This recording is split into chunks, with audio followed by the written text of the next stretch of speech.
কেন সব ঠিক হলো না? কেন সময় আমাদের সঙ্গ দিল না?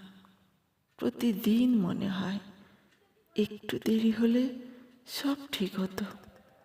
আমি হয়তো তখন তোমার পাশে থাকতাম। কতবার চেষ্টা করলাম ভুলে যেতে, কিন্তু মনে হয় সবই অসম্ভব ছিল। আমি আফসোস করি আমার নিরর্থক কষ্টের জন্য, তোমার জন্য যে কিছুই করতে পারিনি। আমি আফসোস করি যে তুমি আজও দূরে। আমি যে কখনো তোমাকে পুরোপুরি ধরতে পারিনি।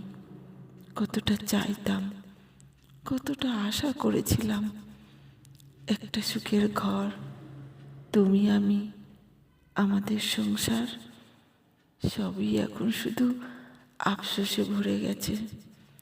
ইস, আর একটু ভাগ্য নিয়ে জন্মালে হয়তো তোমাকে পেয়ে যেতাম।